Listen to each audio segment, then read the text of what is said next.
कोई लोग कहते हैं कि भैया गीता सन्यासियों के लिए है, गीता साधुओं के लिए। और हम में से कई लोगों के मन में आता भी होगा, इस छोटी सी पुस्तक को जब हाथ में लेते होंगे तो हम कहते भी होंगे हमारे बस की बात नहीं है, नहीं ना, हम नहीं पढ़ सकते।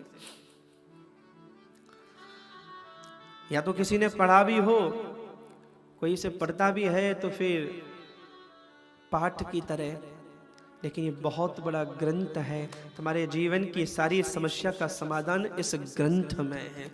लोकमान्य तिलक ने तो कहीं पर लिखा है, वो आदरणीय कहते हैं कि मैं जब संभलने लगा ना, मैं जब चलना सीख रहा था तो मैं मेरे स्वजन प्रियजन, मेरे पिता इत्यादि किसी की उंगली पकड़कर चलना सीखता था।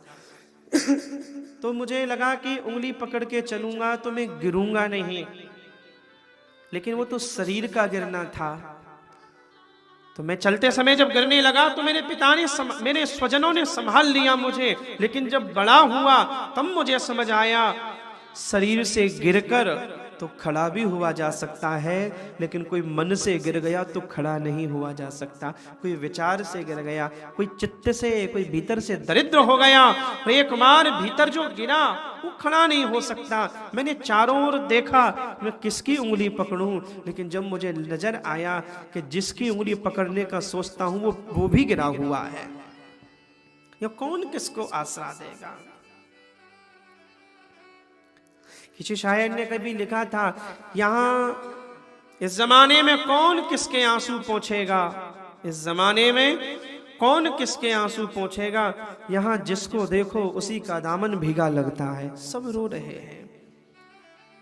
तिलक कहते हैं जब मुझे लगा मुझे गिरने से कौन संभालेगा, तब मुझे एक ग्रंथ मिला, और वो ग्रंथ है बंधुओं श्रीमद् भगवत गीता।